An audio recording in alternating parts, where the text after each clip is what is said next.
Hoy celebramos el cuarto domingo de Pascua, domingo que conocemos como Día del Buen Pastor. El evangelio de hoy está tomado del capítulo 10 de San Juan, pasaje en el cual el Señor Jesucristo se presenta como el Buen Pastor. Para comprender este pasaje de mejor manera, vamos a tomar dos figuras que seguramente Jesús tuvo en cuenta a la hora de presentar esta parábola del Buen Pastor.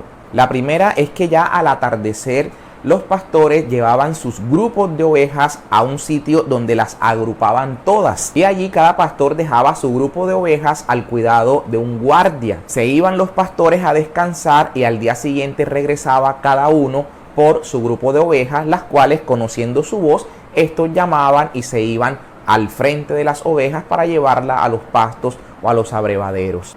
Y la otra situación que Jesús seguro tuvo en cuenta para plantear esta parábola es también lo que ocurría con algún grupo de ovejas que los pastores llevaban a sus propios rediles, y en las noches el pastor se cruzaba en la puerta y dormía cruzado en la puerta, justamente para que cualquier animal o salteador que pretendiese llegar tendría que pasar sobre el pastor para poder llegar a las ovejas. Pues bien, el Señor nos va a poner una comparación en la cual nos va a decir que aquel que entra por la puerta del redil de las ovejas, ese es el pastor, y el portero le abre la puerta y las ovejas reconocen su voz. Y en contraposición dirá que aquel que no entra por la puerta, sino que entra por otra parte al redil, ese es salteador y ladrón. Y entonces dirá el Señor que aquel que entró por la puerta, aquel que es el pastor, sacará a todas las ovejas, se pondrá delante de ellas y ellas le seguirán porque reconocen su voz y lo siguen. Mientras que las ovejas no van a reconocer la voz de aquel salteador o ladrón. Para las ovejas ese salteador y ladrón no será más que un extraño. Pero fijémonos a quién corresponde cada personaje o cada figura que el Señor plantea en esta comparación o en esta parábola. Y observamos que en la parábola está el pastor que entra por la puerta, está la puerta que parecería algo inanimado y que no tendría relevancia, pero el Señor va a poner incluso la puerta como algo central dentro de la parábola. Entonces el pastor, la puerta, está el portero, están también las ovejas y están también los salteadores que no entran por la puerta al redil.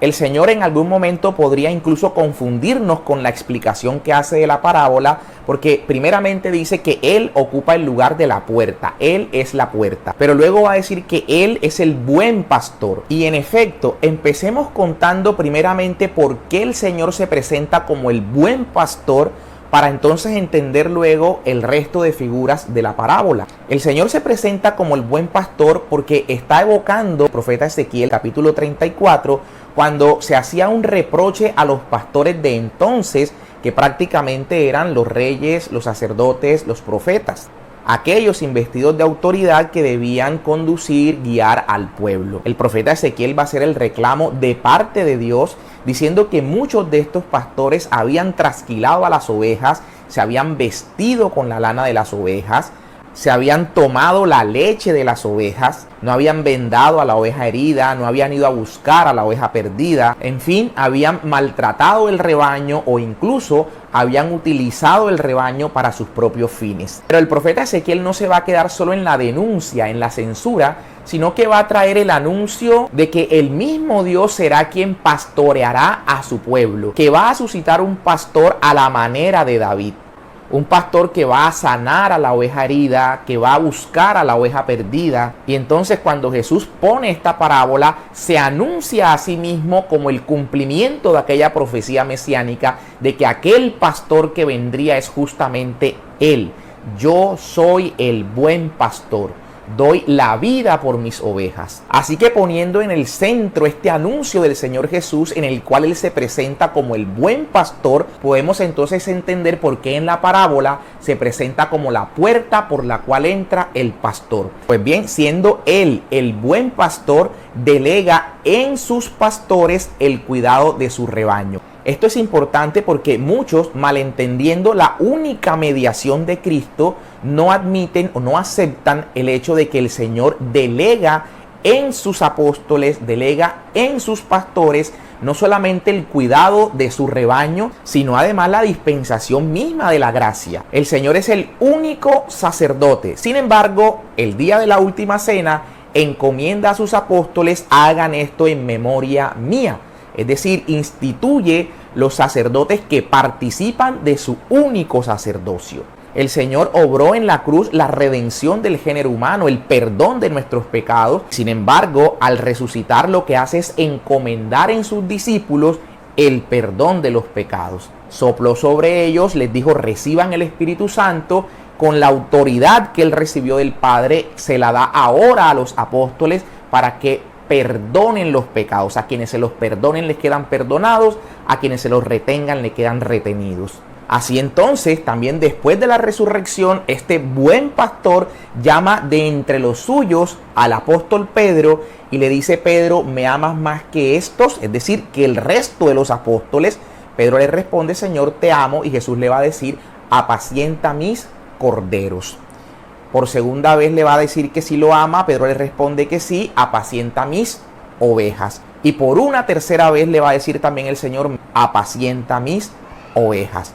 Aquí de hecho la palabra cambia, ¿no? Apacienta mis corderos, que se entiende que son los mismos hermanos de Pedro en el apostolado, que van a ser sacrificados como corderos, van a morir en el martirio. Luego le va a decir: apacienta mis ovejas, que serían las ovejas de Israel. En la misma parábola vamos a ver cómo el Señor le dice: también tengo ovejas que no son de este redil y que tengo que traer a este redil para que haya un solo pastor y un solo redil. Entonces, en esta segunda ocasión que le dice a Pedro: apacienta mis ovejas, se trata de las ovejas de Israel. Y cuando le dice por tercera vez: apacienta mis ovejas, serían las ovejas de la gentilidad que el Señor va a reunir en su único redil, la iglesia. Así pues, el buen pastor pone en uno de sus apóstoles esta autoridad de ejercer como pastor universal de su rebaño, que es precisamente la garantía de esa unidad por la que el Señor abogó, no solamente en el capítulo 17 de San Juan, cuando le dice al Padre que sean uno, Padre, como tú y yo somos uno, sino que aquí también en esta parábola el Señor va a decir que habrá un solo pastor y un solo redil. Y es que esta delegación de Jesús en Pedro para que ejerza el pastoreo universal de su iglesia tiene conexión con el Evangelio de San Mateo, cuando el Señor Jesucristo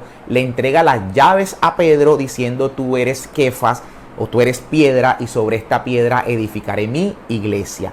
A ti te daré las llaves del reino. Así como el buen pastor escoge a Pedro como pastor universal de su rebaño, así también la roca, Cristo, que es la piedra angular, así también pone a Pedro por piedra de su iglesia y le entrega las llaves como signo de autoridad. Y es que en esta parábola en la que el Señor Jesucristo nos dice que hay un portero en su redil, no solamente se hace referencia a que el portero permite el ingreso del pastor, sino que también el portero permite el ingreso de las ovejas. Y sabemos que si bien nuestro Señor se presenta él mismo como la puerta por la cual accede el pastor, acceden también las ovejas, también sabemos que esta puerta de acceso a la iglesia es el bautismo, porque es por el bautismo que entramos a ser parte de este gran redil que es la iglesia de nuestro Señor. Y justamente sabemos que el apóstol Pedro fue quien con las llaves abrió esta puerta para que primeramente los israelitas entraran a ser parte de este gran redil, la iglesia de nuestro Señor. El día de Pentecostés estos le preguntan a Pedro: ¿qué tenemos que hacer? Y Pedro les responde que deben recibir el bautismo porque la promesa es para ellos y para sus hijos. Y ese día entonces más de 3,000 entran a ser parte de este gran redil que es la iglesia de nuestro Señor. Pero el Señor decía que también tenía ovejas que no eran de este redil y que también a esas ovejas que no eran de este redil las debía traer a su único gran redil, la iglesia. Y vamos a ver que justamente es Pedro quien con esas llaves abre las puertas de la iglesia a los gentiles, a los paganos, cuando sabemos que se da la conversión de Cornelio y por ahí entonces entran los gentiles también a unirse a este gran redil de nuestro Señor, la iglesia. Vemos también con el mismo apóstol San Pedro una imagen preciosa que nos presenta el mismo apóstol Juan en el pasaje aquel de la pesca milagrosa, cuando después de la resurrección de nuestro Señor, los discípulos que se encontraban con Pedro en la barca y que no habían pescado absolutamente nada, el Señor les dice que lancen las redes. Cogen una gran cantidad de peces. El evangelista se cuida en decir que son 153 porque era el número de las especies que se creían que había en el mar, es decir, la totalidad. Y vemos que los discípulos no podían arrastrar estas redes, pero luego curiosamente cuando ya llegan a la orilla es Pedro quien solo lleva esta red con los 153 peces ante nuestro Señor. Aquí hay una figura escatológica preciosa. Primero porque estos peces 153 nos representa a la humanidad entera. Hombres, mujeres, de toda lengua, de toda raza, de todo pueblo. Todos estamos llamados a ser parte de la iglesia que está representada o simbolizada en la red que Pedro entrega a nuestro Señor. Como si al final de los tiempos el encargado de la iglesia le dijera a nuestro Señor: aquí están, Señor, los que tú nos encomendaste. Y tendrá lugar entonces aquella figura también escatológica del Apocalipsis, cuando ahora el que tiene las llaves de David, que las había delegado en Pedro durante la existencia temporal de la iglesia, ahora ya en la escatología, en el final de los tiempos, el que tiene la llave de David, nuestro Señor, abrirá y nadie podrá cerrar, cerrará y nadie podrá abrir, llegando entonces a la consumación, la salvación de nuestro Señor. Y así sabemos que esta misión del apóstol San Pedro pues no podía acabar con la muerte de Pedro. No se trataba de que el Señor quisiese mantener la unidad en su iglesia, el orden en su iglesia, y que a la muerte del apóstol Pedro entrara el caos y la confusión en el seno de la iglesia. Por supuesto que esta autoridad que había sido dado en Pedro se transmitía a la muerte del apóstol en sus sucesores. Así vemos incluso a el profeta Isaías cuando se habla de que las llaves son entregadas de un mayordomo a otro mayordomo y que se le pone la autoridad de aquel mayordomo que dejaba de serlo al que adquiría el nuevo cargo de mayordomo. Y es que de hecho la iglesia primitiva desde siempre entendió este papel importante del apóstol Pedro y de sus sucesores para garantizar la unidad de la iglesia. En efecto, vemos que ya cerca del año 180, Ireneo de Lyon, en su libro Adversus Herejes o Contra los Herejes, ya nos daba un listado de los sucesores del apóstol San Pedro, hasta Eleuterio, quien en ese momento era el obispo de Roma, el pastor de la Iglesia Universal. Y sabemos que hasta hoy con el Papa Francisco ininterrumpidamente han sido 266 los sucesores del apóstol San Pedro al frente del rebaño universal de nuestro Señor.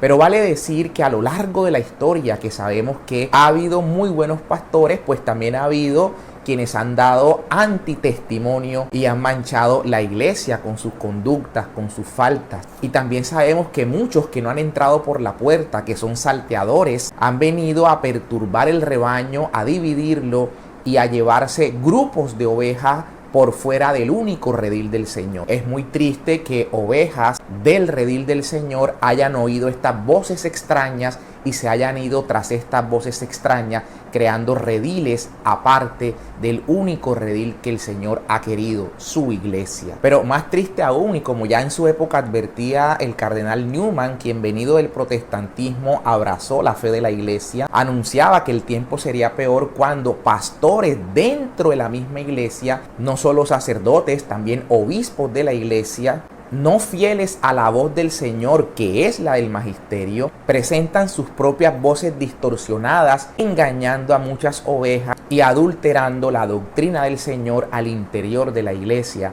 creando facciones que desde dentro minan la unidad de la iglesia. Pidámosle al Señor que nos regale sacerdotes santos, que nos regale obispos santos.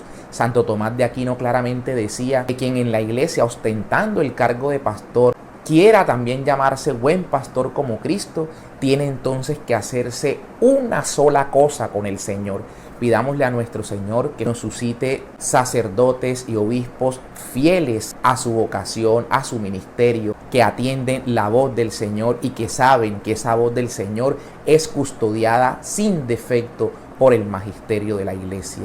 Y sobre todo también oremos por ellos y oremos por los seminaristas, que la formación de nuestros seminaristas sea una formación rigurosa, y sobre todo que sean hombres de oración conforme al corazón de Cristo. Pero también entender nosotros los laicos que debemos ser apoyo para nuestros pastores, apoyar en nuestras diócesis, en la pastoral carcelaria, apoyar en la pastoral de la salud, la pastoral social, acompañar a nuestros sacerdotes en la visita a los enfermos, a los presos, a los necesitados, y que verdaderamente también nosotros nos convirtamos en pastores de nuestros hermanos, ejerciendo también nuestro sacerdocio común. Somos sacerdotes también y en cierto modo pastores de nuestros hermanos.